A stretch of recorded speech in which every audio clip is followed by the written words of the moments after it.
I don't know if I do it right. Is this inside and Yeah, outside in there and all around. Oh, here too? In between your fingers. Okay. Backs, fronts. Uh-huh. Thank you. My name is Jie Zhang. I'm a board member at Seniors Serving Seniors, a nonprofit organization at Victoria whose purpose is to help seniors, serve seniors to improve their well-being. And I'm also a professor of service management at Gustafson School of Business at UVic. Today I have Anne Duggan here with me to speak about her experience with seniors and their families these days as the COVID-19 progresses. And thank you so much for being here. Thank you. And pleasure. Anne is as I understand, you're a seniors advocate. That's correct. Providing advice and advocacy for seniors. Yes, I have a small consulting company, and I offer advice and advocacy for seniors and families. Mm-hmm. Yeah, and we connected because we're both, as you said, kindred spirit. That's right, very much so. Yeah, we're committed to providing quality care to seniors and Absolutely. their family, right? So, yes. And you're on the front line, and I am, informed by your knowledge and wisdom to do research in thinking about how do we organize resources and enable employees to follow robust processes so that they can do their job well and then deliver care to the people they're trying to help, especially those more vulnerable among us. That's correct. Yeah. So since we're going to talk about the virus, and we want to make it clear to everyone that we are not infectious disease experts, and for that we will provide some links to BC CDC as well as Health Authority. You should follow very well-informed experts regarding what to do. Mainly our goal today is to share some experience and thoughts on what's happening, right? Yeah, yes, so I find most of my work is making contact with seniors, answering questions for families, observing what's going on, and seeing what I can do and what I can advise people to do to make sure that the older people who are already in care don't feel totally abandoned during this very confusing time. Right. This is a new experience for all of us, and today it's with all the news coming out about various places closing and all the restrictions happening. It's hard to communicate all of that without instilling a little bit of fear into people. right. So what I'm concerned about right now, as I go to my clients who mostly are in care or having care at home, just to see how they're doing, I find there's a certain amount of anxiety and lack of knowledge. So I'm getting many more phone calls or requests for information than I usually do. Some come from families because they don't know how to approach a parent who is in care and what to do to keep them both safe.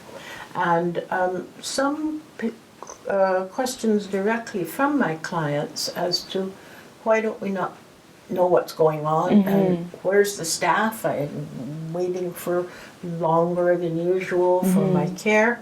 And all of those things are all a fallout result of this virus. So what I try to do is just calmly reinforce to people that not everyone is at risk and we're not all going to become ill, but there are some things to look for. So we could start with some of the general, symptoms that one, if you recognize in yourself that you would want to ask for help.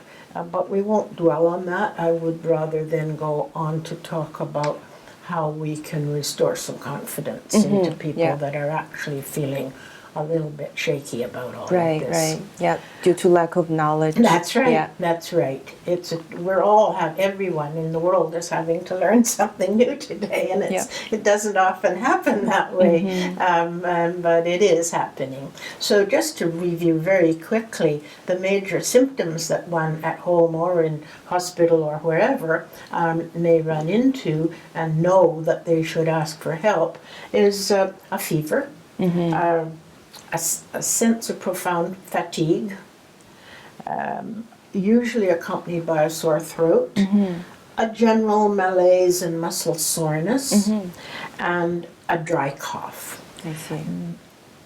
It's not so much the signs of a cold, like runny nose and so on, but it's those particular 5 things I mentioned. Those are signs that, yes, ask for help. Okay. And then for families not knowing if they should visit relatives in care more or less or what to do, and maybe if possible, if facilities have not closed down, if they're still open to families going in and out, I would suggest to make a visit to their loved one in the family, say, I may not be able to come and see you again for a little while because the facility may have restrictions. We want people to keep a distance between each other because this particular virus is spread by droplet. It's not it's a droplet contact. It's not really an airborne virus. As we breathe out or sneeze or cough or speak, we are distributing droplets into the air, and those droplets will carry through the air for 3 or 4 feet, about a meter or meter and a half, and then they'll drop to the floor. But if they come into contact with somebody or something in that radius, they will hold. Right. And so what we're concerned with patients in bed and wheelchairs and so on, that those droplets can actually arrive on their face or body or clothing, and all of us touch our faces a lot more than we think we do.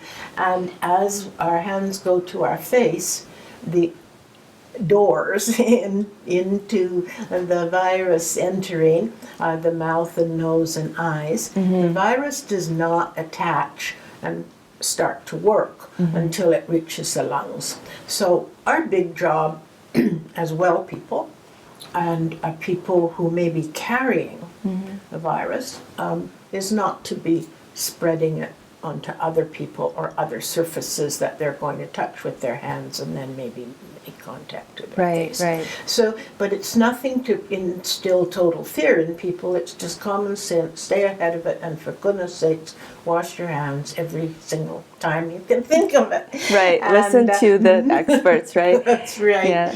And not just a quick wash, but a real wash of hands. Soap and hot water are always good. We always also have nowadays the alcohol products, and provided it's over 60% alcohol content, then it's fine. But the main thing is to sustain the wash of the hands up to 20 seconds. And for people say, my goodness, how long is that? If you sing happy birthday to yourself while you're washing your hands, and you sing it twice without stopping, that's 20 seconds. Okay, we all have a very good birthday then. Every day, every time we wash our hands. So these are really, really good advice, and also repeated many times, on the health authority websites and on the CDC websites. There are very constant information. To the point that we know of this virus today, and other things may be being discovered all the time. But that's where we are today with it. And if we can just be very constant in our interactions, we can help stop it. And prevent it from spreading. So there are precautions we can take. Now that, anything else that you can speak to about how can we, because we know that some of the staffing levels might be impacted by this. I'm very concerned about the care being given in any kind of care home. People who go to live in care, from independent to assisted living to full care, are there because they're not able to function 100% at home. And so they're all at various levels of need, and it's that in itself is an unusual atmosphere for them, and they adjust to that. But those care homes offer them attention in the medical sense, but they also provide socialization for people and activities and group involvement that's very, very critical to these folks.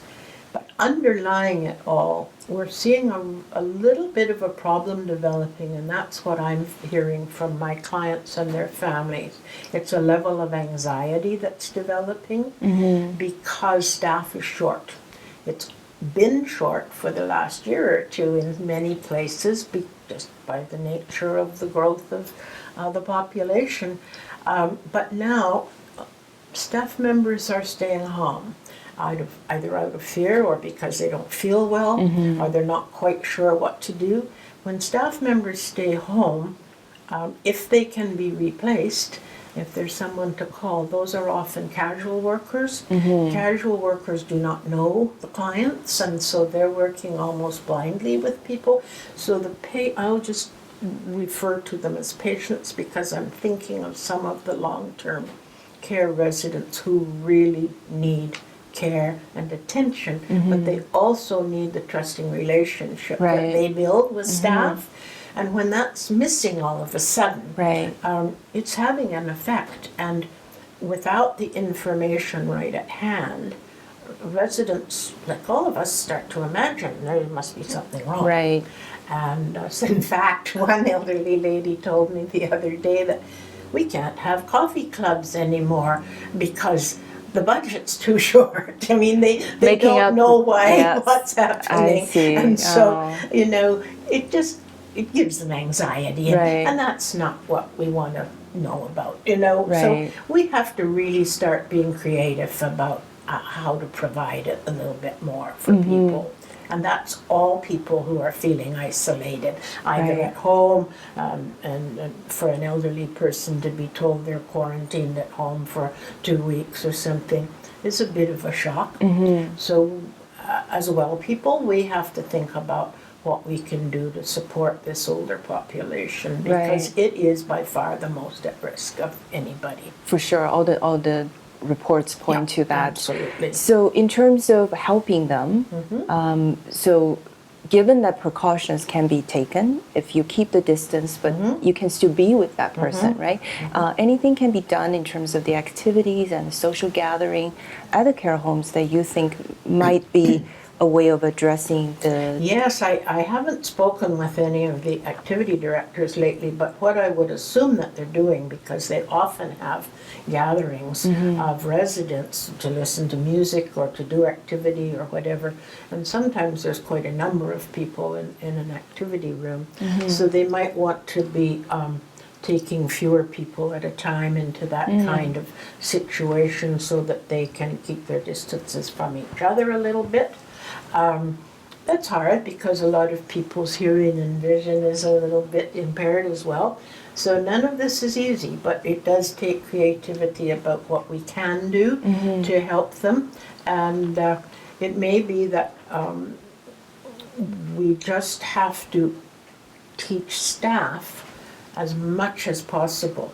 This is a difficult time for them because being short-handed, they're working very hard and very fast, and they're very tired. And you can sense it and feel it in facilities. I notice it all the time. Staff is worn out. And so they have to be encouraged.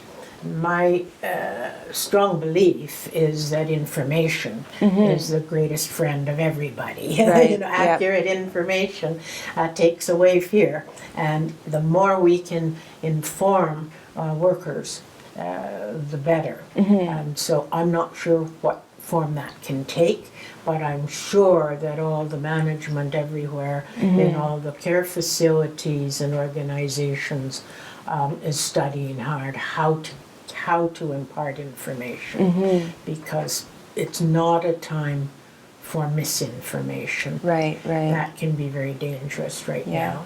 Yeah, I would echo that. I mean, for information, it's about precaution, what you can do to protect yourself, Absolutely. right? And Yeah. also the information that how do you do your job given the situation. That's right. And then how do you explain to the residents what is going on, That's right? right. Yeah. That's right. There's so much of that. Right.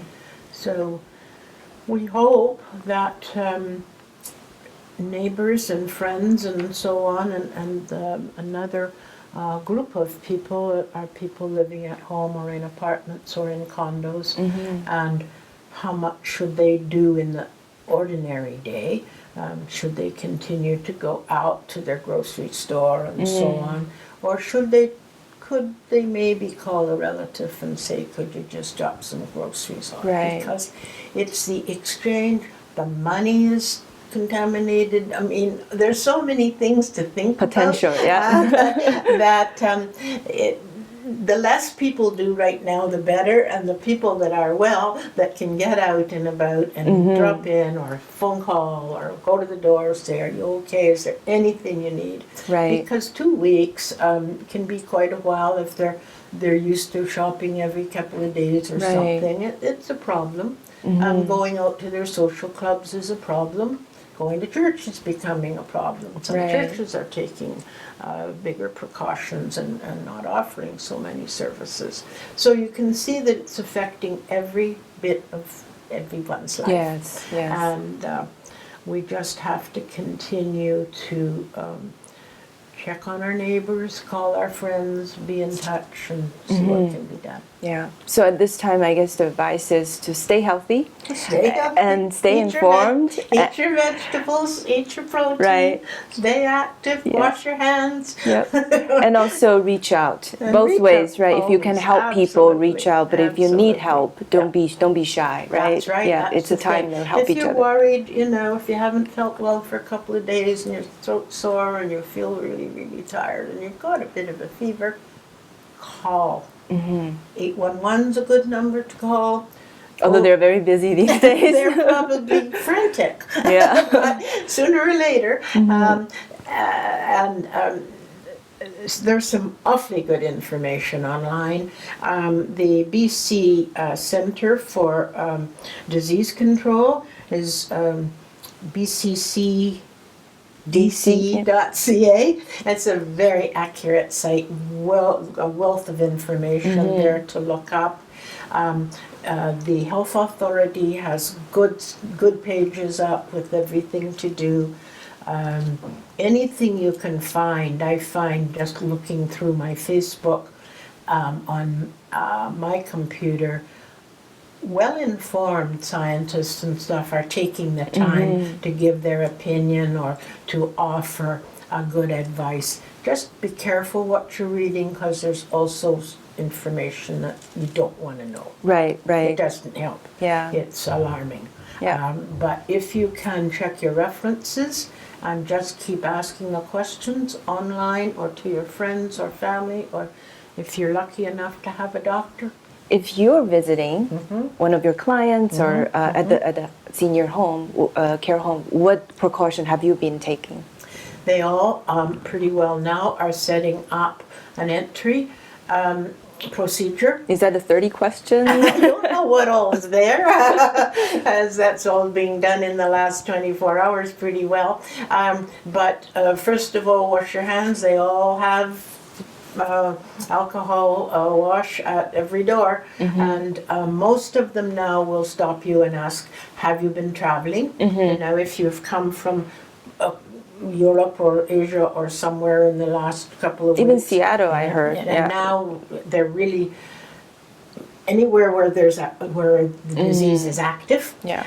So they will question you. So you want to be very clear and answer very honestly, and simply don't go in if it's not appropriate. But if you get past that, then that's, as I was saying before, keep your distance with people. It's hard if they're restricted in their own position, but if you need to go closer to them to talk or make them able to hear you, then I would at that point wear a mask just to interrupt the flow of the globules in the air between the two of you. And otherwise, and then just reassure them, because it must be frightening. They're half hearing things. So I would just spend the time being positive and reassuring and letting them know if a lot of them have some sort of wipe or something with them, they can wipe their table tray or their tray top or their bed rail or whatever, because these viruses will live on certain products longer than others. They live on plastics and metals longer. Right. And we've all been taught to cough into our sleeve, but the virus will also stay in the sleeve for several days. So just as much information as you can share, but at the same time, as much love and care and support and information so they won't be so afraid. Right. Thank you. That's really good advice. And we have talked today. So anything else you would like to add? Well, for older people, being one now, I understand this better. You have a voice, you have rights, and if you're wanting more attention or care or information, ask for it out loud. People will answer, they will respond, but don't remain in a fear-based life, because it isn't going to help. You learn to know what you have to do to stay well, and do that. And let all the nonsense in the world just go by, because it's not needed. Thank you. That's all helpful. Speaking of doctor, I mean, if you live in BC, the Dr. Bonnie Henry, her daily update, I always listen to. It's wonderful. Yeah. She has the calmest voice. Yes. And the most common sense approach. And her facts are her facts. And it's a very valuable thing to check. Radio, TV, or wherever she's presenting. And I notice that they've standardized it to about 3:30 every day. You can find it somewhere. Yeah. And it's a really worthwhile excellent resource time to spend with her. Yeah. Well, thank you so much for talking to me You're today very welcome. about the Fun. concerns you have about the seniors living in care homes, their family, as well as the staff members here, and also how to educate, promote the information, share the information, the trustworthy information, informed experts information, right? That's it. Well, thank you so much.